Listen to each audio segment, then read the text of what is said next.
خبر عاجل: إقبال كبير على الأسواق نواحي الدار البيضاء وسط ارتفاع أسعار بيع الأضاحي.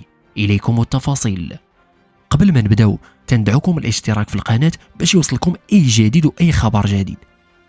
تحولت مجموعة من الأسواق المعروفة ضواحي الدار البيضاء نهاية الأسبوع الجاري إلى قبلة للمواطنين الراغبين في اقتناء كبش عيد الأضحى، وشهدت العديد من الأسواق وعلى رأسها سوق السبت وسوق حد السوالم اللي كاينين في الجنب ديال سوق مديونة، وكذلك السوق الموجود بسيدي البرنوصي وغيرها.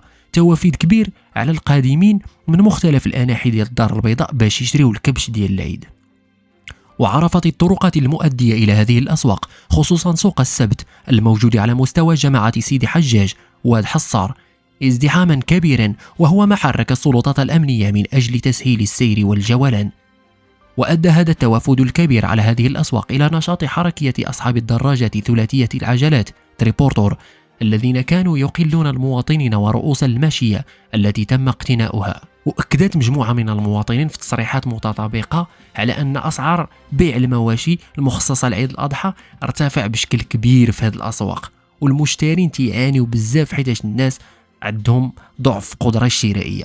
ولاحظوا المواطنين أن رؤوس الماشية التي تم استيرادها من أجل التخفيف من أسعار بيع الأضاحي غير موجودة في هذه الأسواق، وهو الأمر الذي يثير الاستغراب على الرغم من الحديث الكبير عن ولوجها السوق الوطنية.